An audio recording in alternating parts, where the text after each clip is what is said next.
Bismillahirrahmanirrahim. Assalamualaikum warahmatullahi wabarakatuh.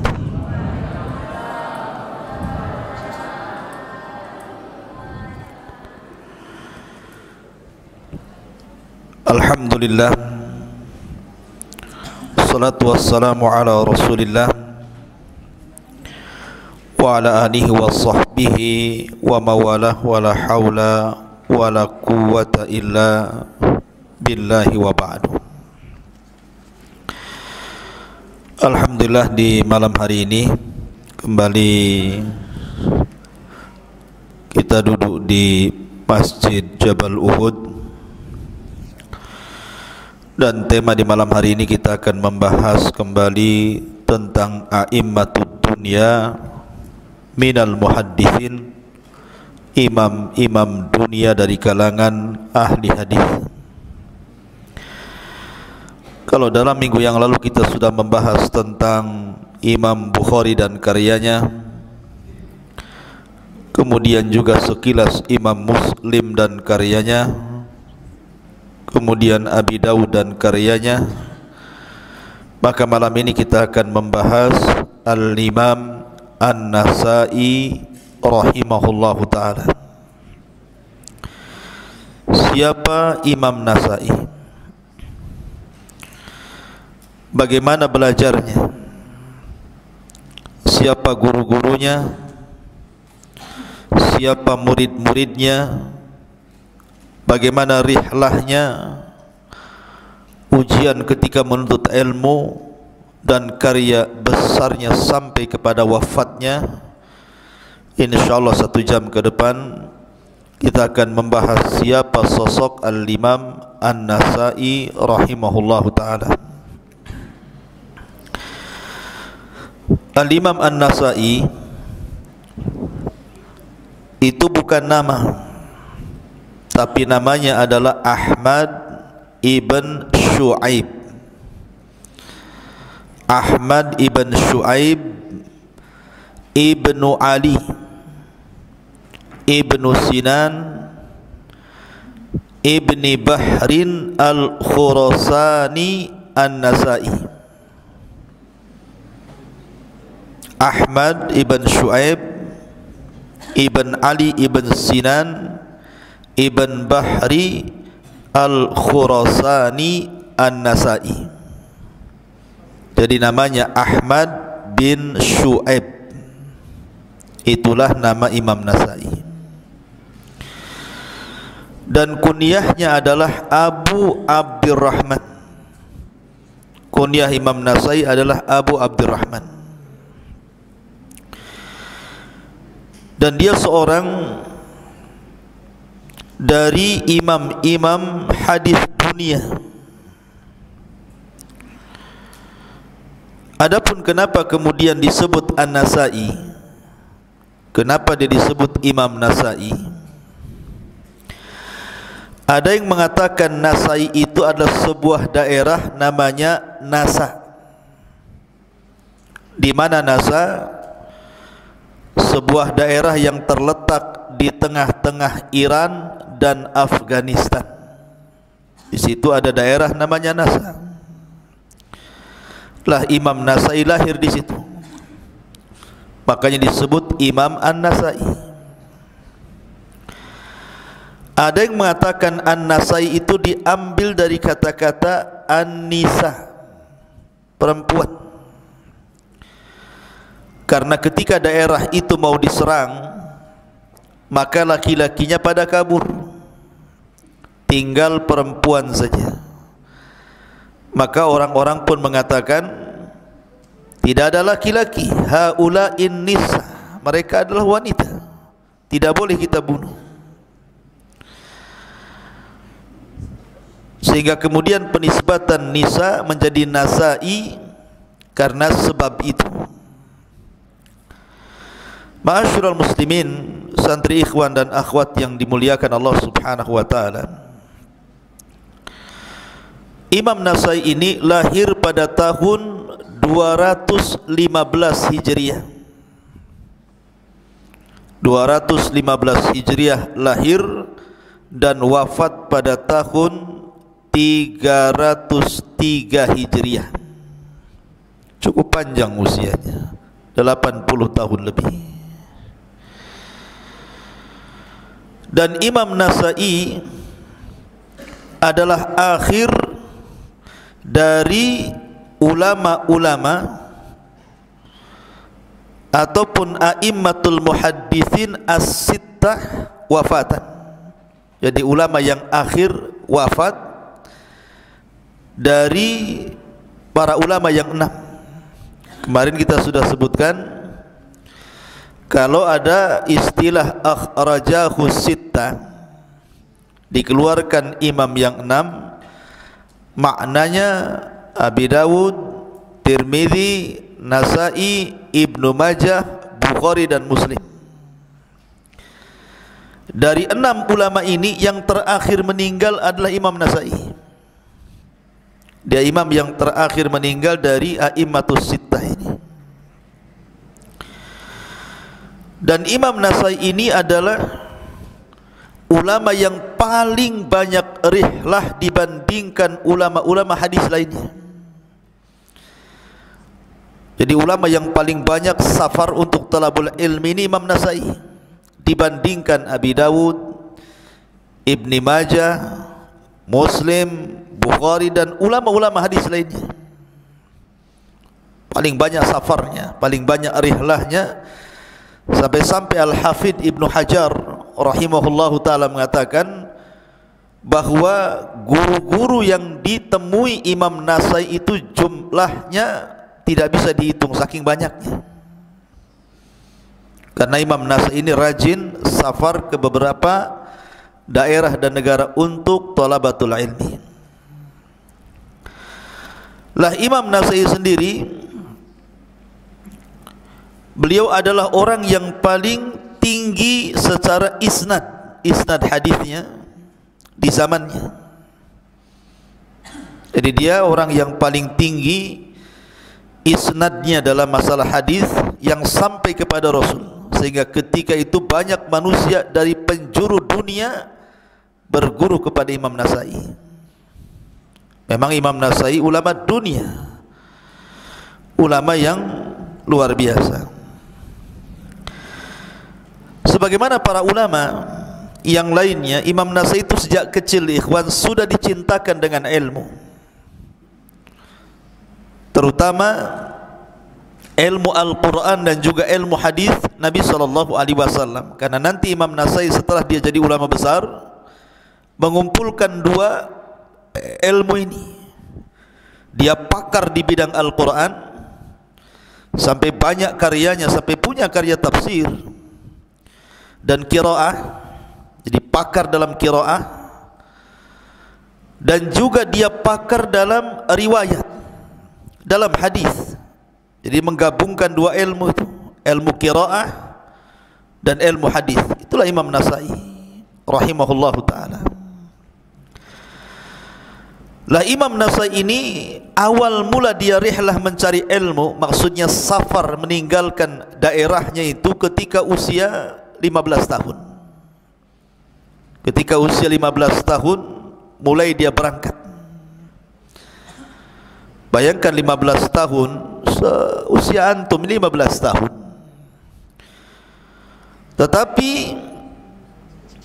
15 tahunnya Imam Nasai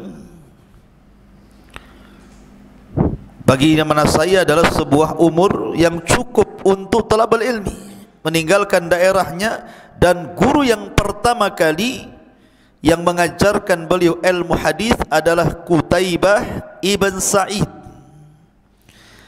Qutaibah ibn Sa'id dialah yang kemudian Imam Nasai menetap di markasnya selama 1 tahun 2 bulan. Belajar kepada guru pertama namanya Qutaibah ibn Sa'id, seorang alim hafidh dunia muhaddithin. Salah satu muhaddithin Qutaibah ibn Sa'id. Guru Imam Nasai ini banyak, seperti Imam Bukhari itu gurunya, kemudian Imam Muslim itu juga gurunya Imam Nasai, Kemudian Abu Isa At-Tirmidzi atau dikenal dengan Imam Tirmidzi, itu juga gurunya Imam Nasai. Kemudian Imam Abi Dawud yang kemarin sudah kita jelaskan, Abi Dawud As-Sijistani, bukan Abi Dawud At-Tayalisi, itu muridnya juga apa? Gurunya Imam Nasai. Termasuk juga Muhammad ibn Nasr Al-Marwazi, kemudian Muhammad ibn Ghailan, dan guru yang mempengaruhi sangat banyak adalah Ishaq ibn Rahawih, seorang pakar mazhab Syafi'i. Itulah guru-guru besarnya, dan banyak lagi. Sekali lagi kata Ibnu Hajar, saking banyaknya gurunya Imam Nasai sampai tidak bisa menghitung berapa jumlahnya. Karena sekali lagi dia ulama yang paling banyak safar dibandingkan ulama hadis lainnya, Imam Nasai ini. Adapun saksiahnya, kepribadian Imam Nasai, dan begitulah ikhwan, antum harus melihat bagaimana Imam Nasai masih muda sudah mau talabul ilmi. Di usia antum loh Imam Nasai itu talabul ilmi.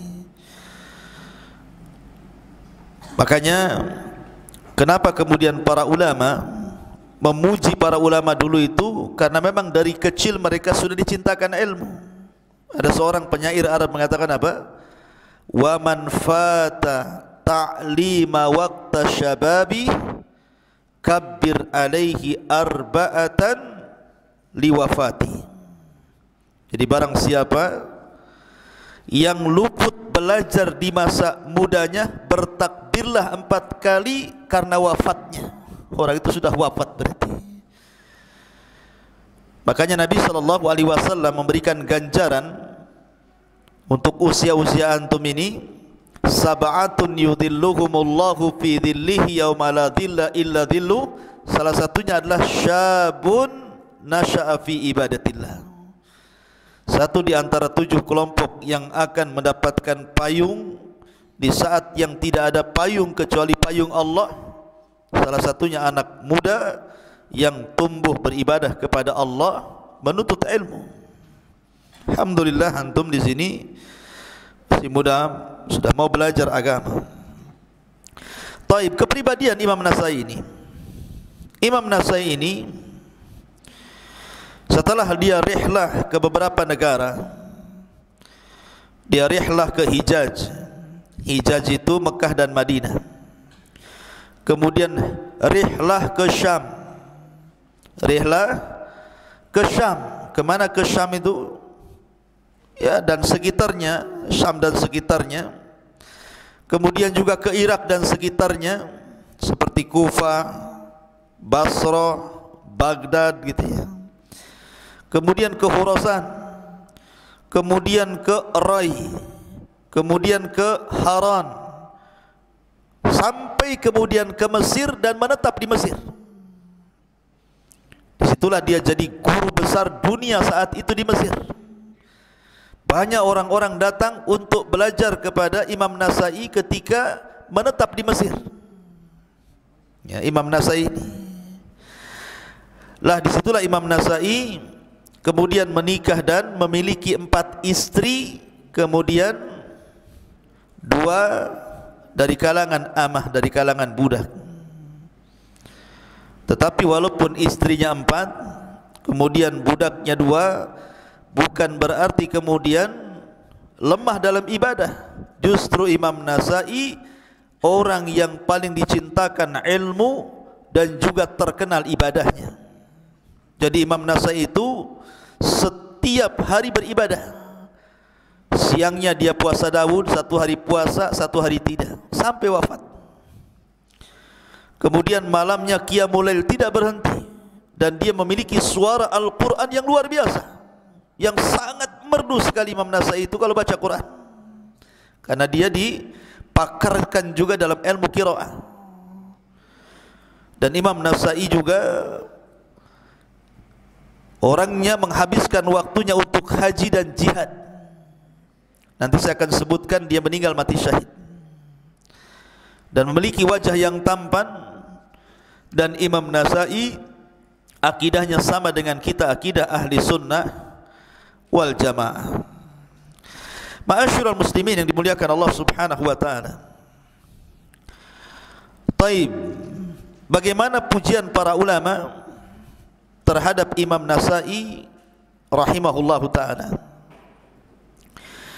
Berkata Imam Daruqutni, Imam Daruqutni sahibul ilal. Nanti kita akan sebutkan biografi Imam Daruqutni, luar biasa ikhwan. Dia bisa menghafal jutaan hadis di kepalanya tuh, Daruqutni. Kata Daruqutni, Abu Abdurrahman An-Nasa'i muqaddamun ala kulli man yudhkar bihadal ilmi min ahli asri. Abu Abdurrahman Imam Nasa'i itu adalah orang terdepan,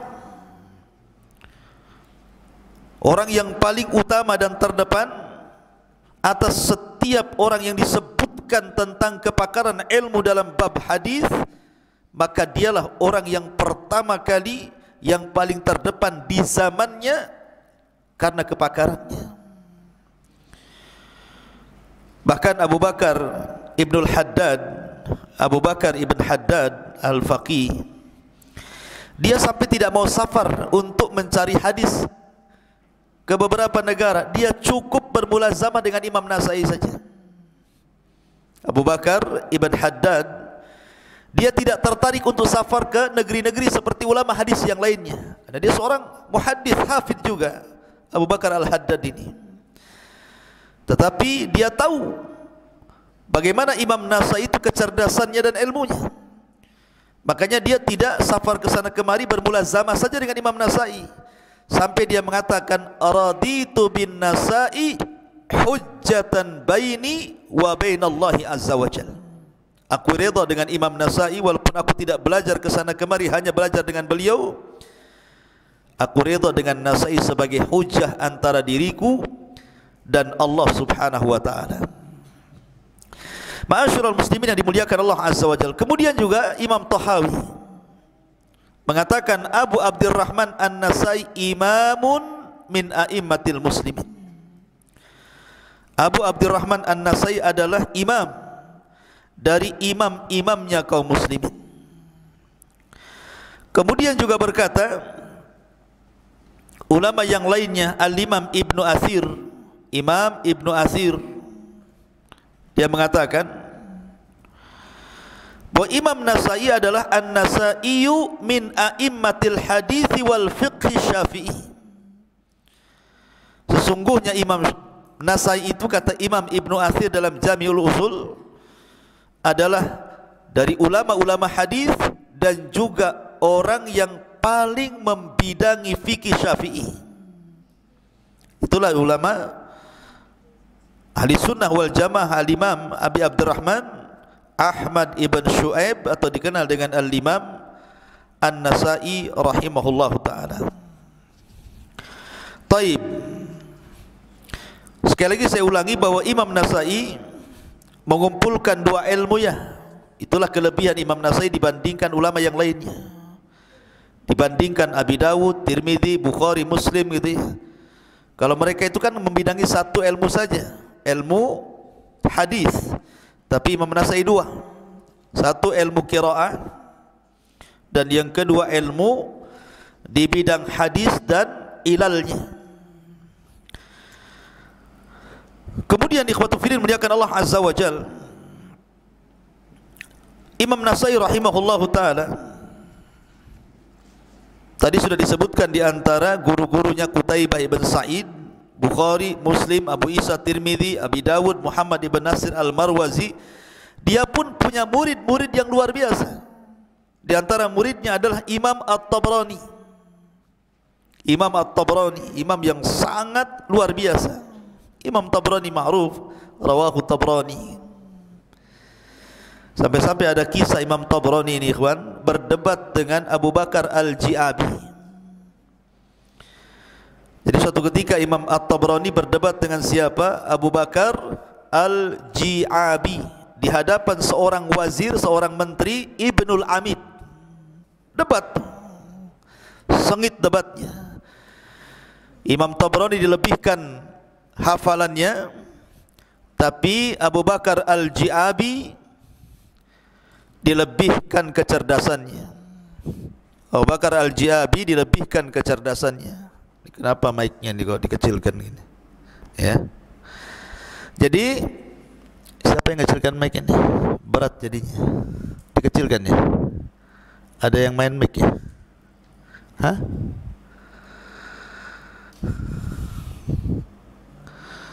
Makin jauh suaranya. Taib.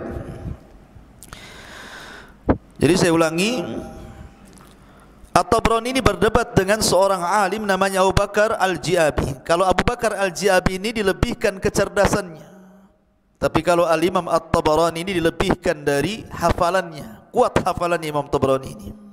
Dan Imam Tabrani muridnya siapa? Imam Nasai.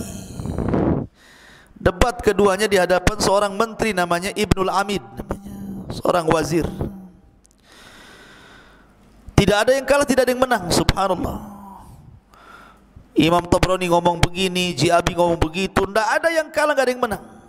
Sama-sama cerdas. Sampai akhirnya Imam Abu Bakar Al-Ji'abi kononnya ingin mengalahkan Imam Tabrani dan mengatakan, ya Tabrani, sesungguhnya aku punya hadis.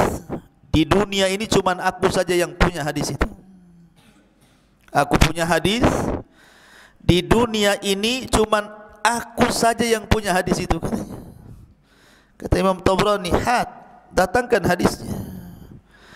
Kata Imam Al-Ji'abi, dia mengatakan, haddatsani Abul Khalifah qala haddatsani Sulaiman ibn Ayyub. Kemudian menyebutkan sanad sampai kepada Nabi SAW. Kata Imam Ji'abi telah menceritakan kepadaku Abul Khalifah. Abul Khalifah berkata telah menceritakan kepadaku Sulaiman ibn Ayyub. Tiba-tiba Tabrani ketawa, ikhwan. Tertawa. Gitu, tertawa. Kenapa Imam Tabrani tertawa mendengar hadis dibacakan oleh Abu Bakar Al-Ji'abi? Kata Tabrani, ya Ji'abi, kamu tahu enggak Sulaiman ibn Ayyub yang diambil hadisnya oleh Abu Khalifah, dan Abu Khalifah kau ambil hadisnya? Sulaiman ibn Ayyub itu nama lain daripada At-Tabrani. Sayalah Sulaiman ibn Ayyub itu hadis saya. Kenapa kau bilang hadismu satu-satunya di dunia? Ya. Maka tertawalah para ulama itu. Katanya Ibnu Amid yang menyaksikan perdebatan Tabrani dan Ji'abi itu, seandainya aku lepaskan kedudukan menteriku dan menjadi Tabrani, demi Allah aku tidak melihat sebahagia para muhaddithin dengan hadis Nabi SAW.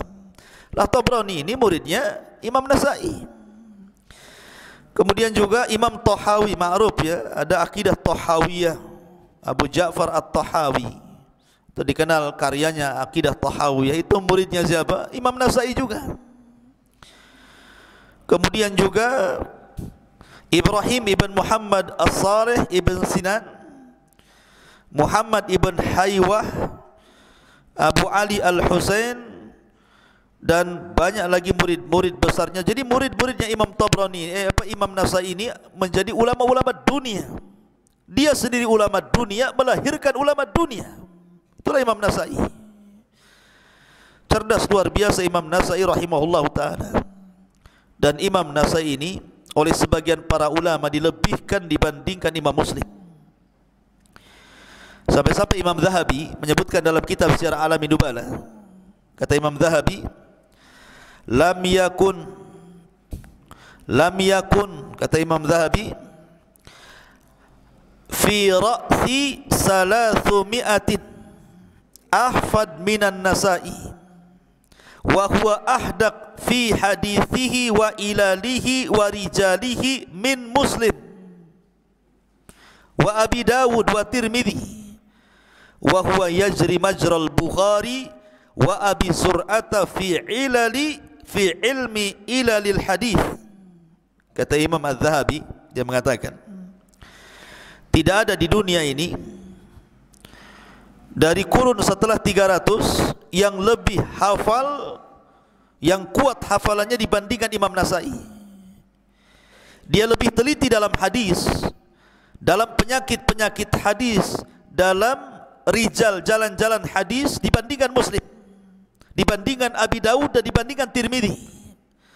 Karena dia mengikuti teori atau metode yang dipakai Imam Bukhari dan juga yang dipakai Abi Zur'ah pada ilmi ilal hadis. Jadi pujian kepada Imam Nasai ini luar biasa dari Al-Hafidh Al-Zahabi ini. Jadi dalam bab ini dia lebih unggul dibandingkan Muslim, karena dia mengikuti caranya Bukhari dan Abi Zur'ah katanya. Karena Imam Nasai ini ketat ketika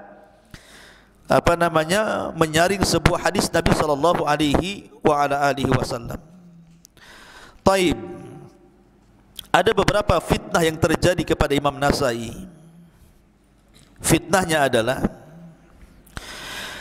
Imam Nasai ini, ikhwatu fiddin, muliakan Allah Subhanahu wa taala, difitnah sebagai orang Syiah, padahal dia bukan orang Syiah. Dan saya sudah jelaskan kepada antum sejarah Syiah. Gara-garanya Imam Nasai ini mengarang satu buku namanya Khasa'isu Ali radhiyallahu an.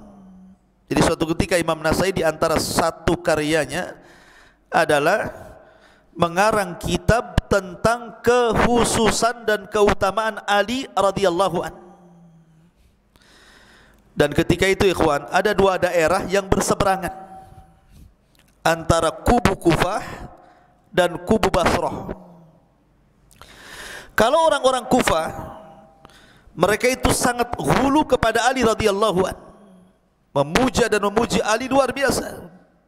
Sementara orang-orang Basrah terbalik, mereka membenci Ali dan mengkultuskan Muawiyah bin Abi Sufyan.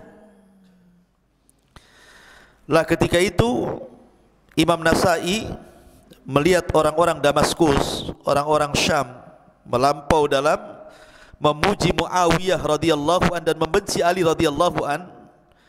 Dia ingin menyadarkan mereka bahwa tidak boleh membenci seorang sahabat Nabi sallallahu alaihi wasallam, apalagi Ali bin Abi Thalib. Maka di karyanya sebuah buku yang berjudul Khasa'isu Ali namanya, kekhususan dan keutamaan Ali radhiyallahu an. Kemudian setelah dicatat, dikarang, dibawalah ke Syam, dibawalah ke Basrah, ke Damaskus, kemudian dibacakan. Di dalam kitab ini terkandung 200 hadis Nabi sallallahu alaihi wasallam yang menceritakan tentang keutamaan Ali, walaupun sebagiannya sahih dan sebagian lemah, tetapi kebanyakan riwayat tentang keutamaan Ali itu semua sahih. Marahlah orang-orang yang fanatik dengan Muawiyah ini. Marah dia, didatangi Imam Nasai itu. Kemudian dia mengatakan, "Ya Nasai, kau sudah mengarang kitab tentang keutamaan Ali, sekarang kau karang keutamaan Muawiyah."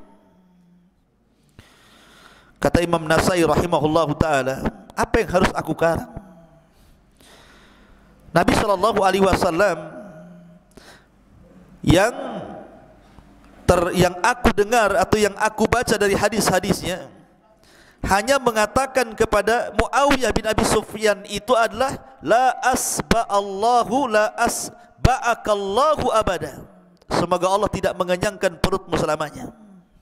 Apa yang harus aku tulis? Karena ketika Rasulullah SAW suatu ketika memanggil Muawiyah, "Ya Muawiyah," Muawiyah ketika itu lagi makan. Dipanggil lagi, "Ya Muawiyah," masih makan juga. Dipanggil 3 kali, "Ya Muawiyah," masih makan juga. Baru menghadap Rasul. Kata Rasul, "Kenapa kau dipanggil tidak mau datang wahai Muawiyah?" Sambil bercanda Rasul. Kata Muawiyah, "Saya tadi makan wahai Rasul." Apa kata Rasul? "La ashbakallahu abada." Semoga Allah tidak mengenyangkan perutmu. Sejak itu doa Nabi SAW menjadi sebuah kenyataan. Muawiyah itu setelah tua tidak bisa bangkit karena gemuk orangnya. Kalau makan gak pernah lapar, gak pernah kenyang, lapar aja, makan aja. Sampai ketika diceritakan khutbah Jumat, Nabi bisa berdiri saking besarnya badan Muawiyah bin Abi Sufyan itu, karena banyak makan. Karena Rasul yang mendoakan semoga Allah tidak mengenyangkan perutmu. kata Imam Nasai, apa hadis ini yang akan saya cantumkan? Seolah-olah Imam Nasai mengatakan, tidak mungkin saya samakan Muawiyah dengan Ali. Hadis-hadis tentang keutamaan Ali itu banyak. Dan secara keutamaan Ali jauh lebih mulia dibandingkan Muawiyah. Tapi walaupun demikian, ma'asyiral muslimin yang dimuliakan Allah Azza wa Jalla, Imam Nasai tidak pernah mencela Muawiyah bin Abi Sufyan. Imam Nasai tidak pernah mencela Muawiyah bin Abi Sufyan, bahkan membelanya. Sampai ketika dia ditanya tentang pendapat dia tentang sahabat Rasul, lihat perkataan Imam Nasai. Kata Imam Nasai, innamal Islam kadarin. Islam itu seperti rumah. Lahababun, punya pintu. Fababul Islam as-sahabatu, maka pintu Islam itu adalah sahabat. Faman adza sahabata innama arada al-Islam, maka barang siapa yang menyakiti sahabat, hakikatnya dia telah menyakiti Islam. Kaman naqaral bab innama yuridu dukhulal bab, sebagaimana orang yang mengetuk pintu, hakikatnya dia ingin masuk ke dalam pintu itu. Faman arada Muawiyata fa innama arada sahabah, maka siapapun yang membidik Muawiyah dan mencelanya, hakikatnya dia telah mencela sahabat. Artinya Muawiyah tidak dicela oleh Imam Nasai. Maka tidak benar kalau seandainya Imam Nasai dikatakan Syiah gara-gara mengarang Khasaisu Ali. Masalahnya ketika Imam Nasai mengatakan seperti itu kepada orang-orang yang fanatik dengan Muawiyah, marah orang-orang jahil Damaskus ini, akhirnya Imam Nasai pun dipukuli. Sebab dipukuli kemudian dilukai itulah Imam Nasai meninggal dunia. Imam Nasai meninggal dunia karena dipukuli. Ketika itu dia minta agar ketika masih sakit ingin dia bawa ke Mekah, maka kawan-kawannya membawa Imam Nasai di Mekah. Sehingga para ulama khilaf di mana kuburan Imam Nasai. Ada yang mengatakan di Mekah, ada yang mengatakan di Palestina. Imam Nasai mati syahid. Dia bukan seorang Syiah, dia ahli sunnah wal jamaah. Bahkan ketika Imam Ibnu Mubarak mengatakan bahwa siapa yang mengatakan Al-Quran makhluk dia kafir, kata Imam Nasai, aku berpendapat seperti perkataan Ibnu Mubarak. Ya. Artinya akidahnya adalah ahli sunnah wal jamaah. Tapi itu diantara sedikit biografi Imam Nasai rahimahullahu ta'ala. Kita masuk pada karyanya. Karya besar Imam Nasai rahimahullahu ta'ala, Sunan An-Nasai. Imam Nasai ini banyak mengarang buku. Jadi bukan satu buku yang dikarang Imam Nasai itu, banyak sekali. Ya, ada Kitabul Ilmi, ada Kitabul Aghrab, ada Fadailul Quran, ada kitab tafsir, ada Isyratun Nisa, ada Al-Imamatu wal Jamaah, ada Kitabul Jum'ah, ada Ad-Du'afa wal Matrukin, ada Kitabul Manasik, Fadailus Sahabah, Khasaisu Ali, dan banyak kitabnya. Tapi saya tidak hendak menceritakan kitab-kitab ini. Yang ingin saya ceritakan adalah kitab fenomenal beliau, Sunan An-Nasai. Jadi Imam Nasai itu mengarang Sunan itu dua kali. Pertama namanya Sunan Al-Kubra Lin-Nasai. Sunan Al-Kubra Lin-Nasai. La Sunan Al-Kubra milik Imam Nasai rahimahullahu ta'ala ini kemudian disaring lagi oleh Imam Nasai menjadi Sunan Sughra. Kalau Kubra kan besar, kalau Sughra itu kecil. Jadi dirampingkan lagi kitabnya. Kenapa dirampingkan? Karena awalnya kan Sunan Kubra, besar tuh kitabnya. Kemudian dirampingkan menjadi Sunan Sughra, atau dikenal dengan Al-Mujtaba.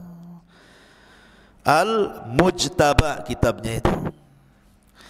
Karena ketika itu dalam Sunan Kubra, dalam kitab Sunan Kubra itu banyak sekali hadis-hadis yang lemah. yang dicantumkan Imam Nasai di situ. Jadi selain daripada hadis yang sahih, juga hadis-hadis yang lemah juga dicantumkan di dalam kitabnya itu. Maka akhirnya kemudian murid-muridnya meminta kepada Imam Nasai untuk menyaring kembali, mengeluarkan hadis-hadis yang sahih, kemudian dikumpulkan secara tersendiri. Akhirnya kemudian oleh Imam Nasai dikumpulkanlah, disaringlah kembali Sunan Kubra itu menjadi satu kitab kecil, ya, yang lebih kecil dibandingkan Sunan Kubra, namanya Al-Mujtaba atau dikenal dengan Sunan As-Sughra. Inilah yang dimaksud Imam Nasai ataupun para muhadditsin apabila menyebut kalimat rawahun Nasai, hadis ini diriwayatkan Imam Nasai, maksudnya hadis itu yang tertera dalam kitabnya Al-Mujtaba atau dikenal dengan Sunanu Sughra. Paham ya? Ya, jadi kalau diriwayatkan Imam Nasai maksudnya bukan pada Sunan Kubronya, tetapi Sunan Sughronya, atau kata lain namanya Al-Mujtaba. Ya. Taib, ma'asyiral muslimin, santri ikhwan dan akhwat yang dimuliakan Allah Azza wa Jalla, dalam Sunan Kubra jumlah hadis yang dicantumkan itu 10.770 hadis. 10.770 hadis ini yang tercantum dalam kitabnya Sunan Kubra lin Nasai. Kemudian dari 10.770 hadis itu disaring, dikeluarkan dari Sunan Kubra, kemudian dijadikan satu dalam Sunan Sughra, jumlahnya 5.775 hadis, separohnya. Saya ulangi, kalau di dalam Sunan Kubra jumlah hadisnya 10.770 hadis.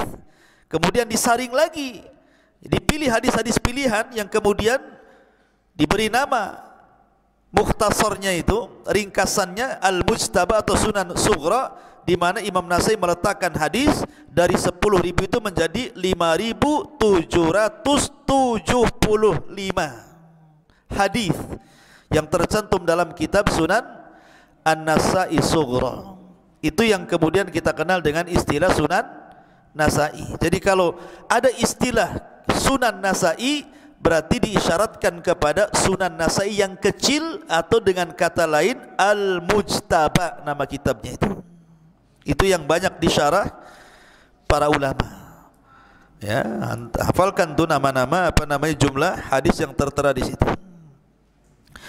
Taib, ma'asyiral muslimin, para santri ikhwan dan akhwat yang dimuliakan Allah Azza wa Jalla. Adapun yang membedakan Imam Nasai dalam kitab sunannya dengan sunan-sunan lainnya seperti Sunan Abi Dawud, Tirmidzi dan Nasai, apa sih keunggulan sunannya Imam Nasai dibandingkan sunan-sunan lainnya? Yang pertama, bahwa Imam Nasai ini dia ketika mengarang kitab Sunan Nasai jara majral Bukhari. Jadi susunannya seperti Imam Bukhari ketika mengarang kitab Sahih Bukhari, di mana dibuat semacam tabwib, ada bab ini, bab itu, bab ini, bab itu, kemudian setelah itu ditaklik sedikit. Begitulah Sahih Bukhari.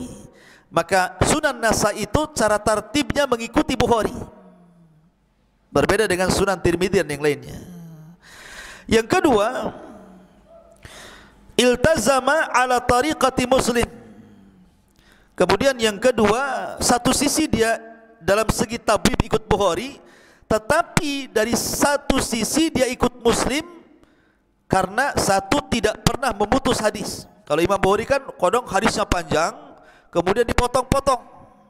Lah potongannya itu dibuat bab ini kasih potongannya, bab ini kasih potongannya, bab ini kasih potongannya. Kalau Imam Nasai tidak dipotong hadisnya, lengkap seperti Sahih Muslim. Dari awal sampai akhir hadis ya ngeplak begitu maksudnya. Ya. Dan tidak ada riwayat bil makna, riwayat dengan makna. Ya. Kemudian yang ketiga, Imam Nasai itu karena ulama menganggap bahwa kitab Sunan Nasai itu sebagai kitab ilal. Apa itu ilal? Yang menjelaskan penyakit hadis, sehingga bisa diketahui hadis ini sahih atau tidak. Lah Imam Nasai ini disebut juga kitab sunannya sebagai kitab ilal karena dia sebutkan di dalam kitabnya apabila menyebutkan satu redaksi hadis, terkadang kalau hadis ini cacat, ada penyakitnya, disebutkan hadzal hadis ma'lul, hadis ini ada masalah. Jadi itulah keunggulan Al-Imam An-Nasai rahimahullahu ta'ala dibandingkan yang lainnya. Dan Imam Nasai ini saking memperhatikan soal cacat dan tidaknya sebuah hadis, sampai-sampai dia tidak mempedulikan tentang masalah ulul isnad. Maksud ulul isnad itu isnad yang paling dekat dengan Rasul. Itu kan orang dulu bangga. Makanya ada ulama pengeluar hadis itu antara dia dengan Rasul cuma 2 orang. Ya, seperti Imam Malik, antara Imam Malik dengan Rasul itu terlangkah 2 orang. Kemudian juga ada namanya riwayat thulathiyat, namanya sudah disebutkan, antara dia dengan Rasul itu 3 orang saja, dan itu ada di 3 tempat hadis-hadisnya. Pertama Imam Ahmad dalam musnadnya, yang kedua Imam Bukhari dalam sahihnya, yang ketiga Ibnu Majah dalam Sunan Ibnu Majah. Nanti kita akan sebutkan biografinya. Tetapi paling kecil Imam Nasai adalah rubaiyat, antara dia dengan Rasul itu 4 orang. Ya, antara dia dengan Rasul paling tinggi antara dia dengan Rasul 4 orang, dan yang paling rendah antara dia dengan Rasul itu sampai 10 orang. Karena Imam Nasai itu memang mementingkan soal ilal hadis dia, bukan soal ulul isnad. Ya. Ma'asyiral muslimin yang dimuliakan Allah Azza wa Jalla. Tetapi para ulama mengakui bahwa hadis-hadis yang dicantumkan di dalam Sunan An-Nasai Al-Mujtaba itu kebanyakan sahih, sedikit sekali yang lemah. Kebanyakan sahih, sedikit sekali yang lemah. Makanya Imam Nasai itu dijadikan oleh para ulama sebagai peringkat keempat dalam urutan kitab-kitab induk hadis. Pertama Bukhari, kedua Muslim, ketiga Abi Dawud, keempat Nasai. Walaupun ada yang mengatakan Tirmidzi, tapi dia dijadikan nomor 4 ya dari kitab induk hadis yang dijadikan rujukan kita kaum muslimin kepada sumber hadis Nabi sallallahu alaihi wa ala alihi wasallam. Ma'asyiral muslimin yang dimuliakan Allah Azza wa Jalla. Kemudian juga i'tina para ulama, bagaimana perhatian para ulama kepada kitabnya Imam Nasai. Luar biasa, banyak orang yang mensyarah kitab Imam Nasai, Sunan Nasai ini. Salah satunya adalah Jalaluddin As-Suyuti, atau dikenal dengan Imam Suyuti, mensyarah kitab Al-Mujtaba Sunan Nasai, namanya Zahru Rabba Alal Mujtaba. Kemudian juga syarah Sunan An-Nasai namanya Dakhiratul Uqba fi Syarhil Mujtaba, yang dikarang Muhammad Ali Ibn Adam Ibn Musa Al-Ityubi Al-Wawi. Kemudian juga Hasyiatus Sanadi, dan banyak lagi yang mensyarah kitab beliau, menunjukkan ada perhatian para ulama ketika memandang kitab An-Nasai. Itu diantara biografi Imam Nasai rahimahullahu ta'ala. Dan sekali lagi, Imam Nasai wafatnya disebabkan karena terkena fitnah orang-orang Damaskus yang fanatik dengan Muawiyah bin Abi Sufyan. Ketika dia membacakan keutamaan Ali radhiyallahu an, mereka marah dan menuduh bahwa Nasai seorang Syiah. Akhirnya dipukuli. Sebab dipukuli itulah meninggalnya Imam An-Nasai rahimahullahu ta'ala, tepat pada tahun 303 Hijriah. Taib, ini diantara biografi singkat daripada Imam Nasai dan karyanya. Kita ujian sebentar. Ini apa ini? Ini susu lajis. Saya kasih lagi hadiah banyak. Tengok hadiahnya apa, kita buka dulu. Hadiahnya donat. Tapi yang bisa menjawab 2 donatnya, bukan 1 ya. Ini 4 lagi, banyak kali. Ini kayak jualan saja saya jadinya. Taib. Sebelah kanan dulu. Sebelah sini, perhatikan. Pertanyaan: siapa nama Imam Nasa'i dan kunyahnya? Ah, ini kencang, berdiri. Tenang, hadiah banyak. Ahmad Ibn Shu'aib, kunyahnya Ahsan. Masya Allah, jazakallah khairan. Antum milih minuman apa donat? Hah? Minum saja. Fadhal, jazakallah khairan. Taib. Sebelah sini. Sebutkan tahun kematian Imam Nasa'i. Diam. Diam. Itu antum. Antum, ya. Ayo berdiri. 303 Hijriah. Ahsan. Fadhal. Kasih donat aja antum, ya. 2 pas. Iya. Taib, tengah. Akhwat nanti tunggu dulu. Sebutkan 4 negara rihlahnya Imam Nasa'i. Belakang. Fadhal. Jangan lihat. Lama kali. Hijaz. Hijaz, Syam, Irak, Khurasan. Ahsan. Masya Allah. Kita kasih donat, ya. Ambil. Lumayan buat sahur. Sakelahiran, ya. Rame-rame. Perhatikan. Sebutkan 2 guru Imam Nasa'i. Ujung. Antum tadi siapa yang nunjuk nih? Antum. Guru Imam Nasa'i siapa? Berdiri. Gak jadi. Ujung ayah. Fadhal. Ibn Ishaq Ibn Rahawai. Ishaq Ibn Rahawai 1. Sama siapa? Qutaibah. Ahsan. Qutaibah Ibn Sa'id. Fadhal huna. Donat saja lantum.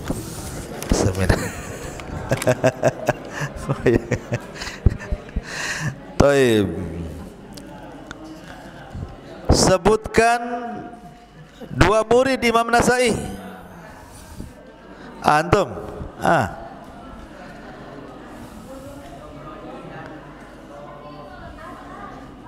Imam Tabrani sama? Gak dengar saya.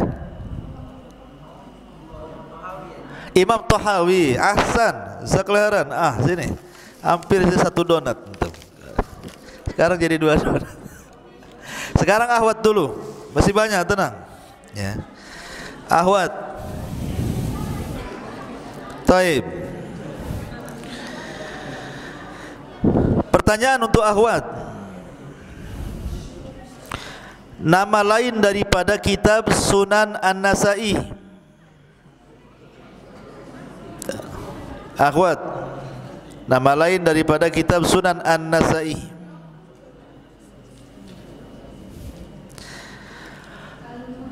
Ahsanti al-mujtaba. Dapat lajiz. Ladid maksudnya, ya, lezat. Tak tahu lezat enggaknya.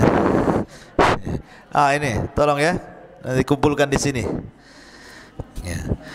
Pertanyaan yang kedua bagi akhwat. Taib, saya murojaah lagi ke belakang. Dari imam yang 6, sebutkan imam yang 6. Kalau dikatakan akhrajahu sittah, siapa sittah ini dan siapa yang terakhir mati?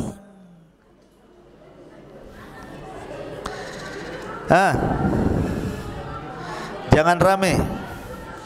Satu saja ya yang teriak. Ayo. Akhrajahu sittah, dan yang terakhir mati siapa dari a'immatus sittah ini? Jangan ribut, tolong jangan ribut ya. Imam Nasai itu yang terakhir mati. Yang 6 itu siapa namanya?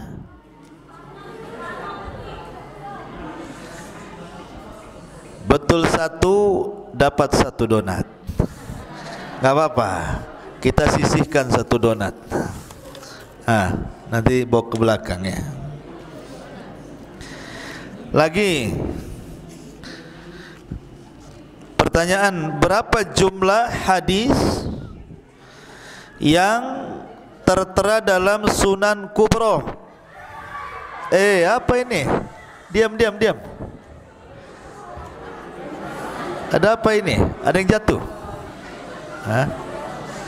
Tolong diam. Iya, yang jawab saja. Yang berteriak, silakan. Mana suaranya?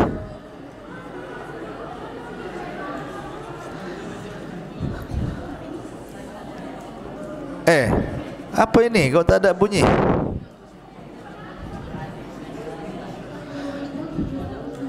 $10.770 dapat 2 donat. Disisain 2 donat. Hadiahnya air putih mau? Enggak lah, Lajiz. Ini untuk ikhwan lagi. Baik, perhatikan ikhwan, di mana letak daerah NASA?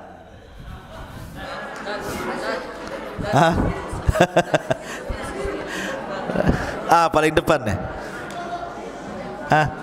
Cepat. Berdiri. Siapa? Antum, berdiri. Antara Irak dan, betul, Irak dan Afghanistan? Iran, bukan Irak. Iran dan Afghanistan. Irak dengan Iran itu beda. Antum salah tulis antum itu. Iran dan Afghanistan, bukan Irak. Iran dan Afghanistan itu NASA. Hadiahnya untuk Abu Humairah 2. Taib, nggak apa-apa. Antum sudah dapat 1, ambil. Karena benar Afghanistannya saja. Taib. Kenapa disebut An-Nasa? Apa alasannya? Kenapa disebut An-Nasa? Antum semangat kali. Musrif.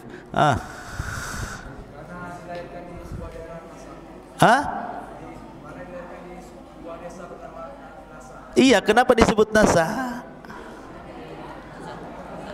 Enggak jadi. Tuduh lagi. Antum. Iya.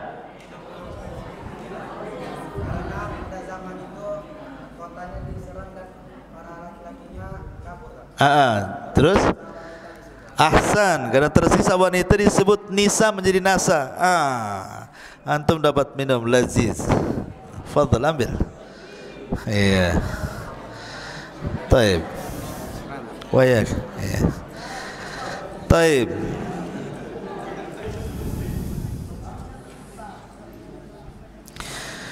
Sekarang akhwat lagi. Jangan ribut ya. Pertanyaan untuk akhwan,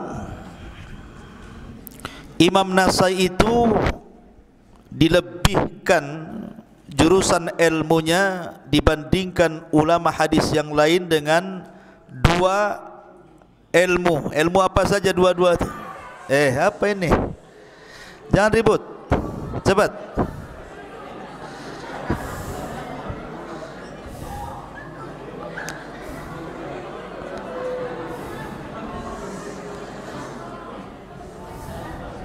Ayo. Ini cerdas cermat ini. Jangan cermat tak cerdas. Cepat. Jangan lama-lama. Kalau ada musyrifahnya tolong diarahkan tuh.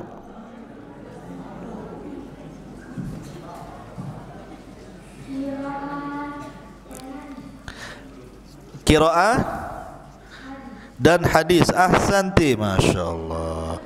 Dapat 2 donat. Benar, dua-duanya benar. Nanti diplastiki dikirim ke belakang. Ikhwan lagi.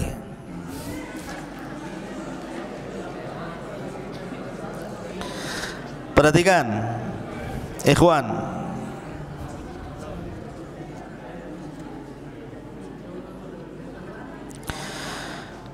Apa yang menyebabkan kematian Imam Nasai? Wah, semuanya bingung saya. Antum yang paling pojok. Coba. Difitnah oleh orang Damaskus. Apa fitnahnya? Diam dulu. Dituduh orang Syiah. Ahsan. Dapat 2 donat tentu. Oh, fadl. Sudah habis, ikhwan. Satu lagi. 2 ini ada. Atau hadiahnya kresek mau? Taib. Ya. Kitab apa yang dikarang Imam Nasai sehingga dituduh dia sebagai Syiah?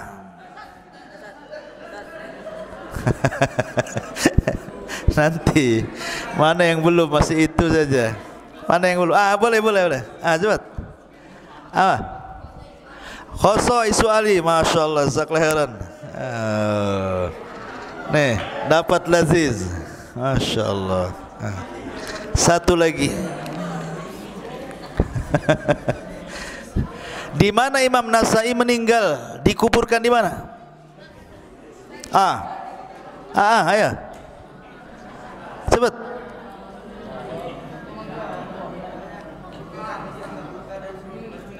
Di Mekah atau di Basrah? Palestina. Ahsan. Tapi satu aja. Zaklahir nafan satu.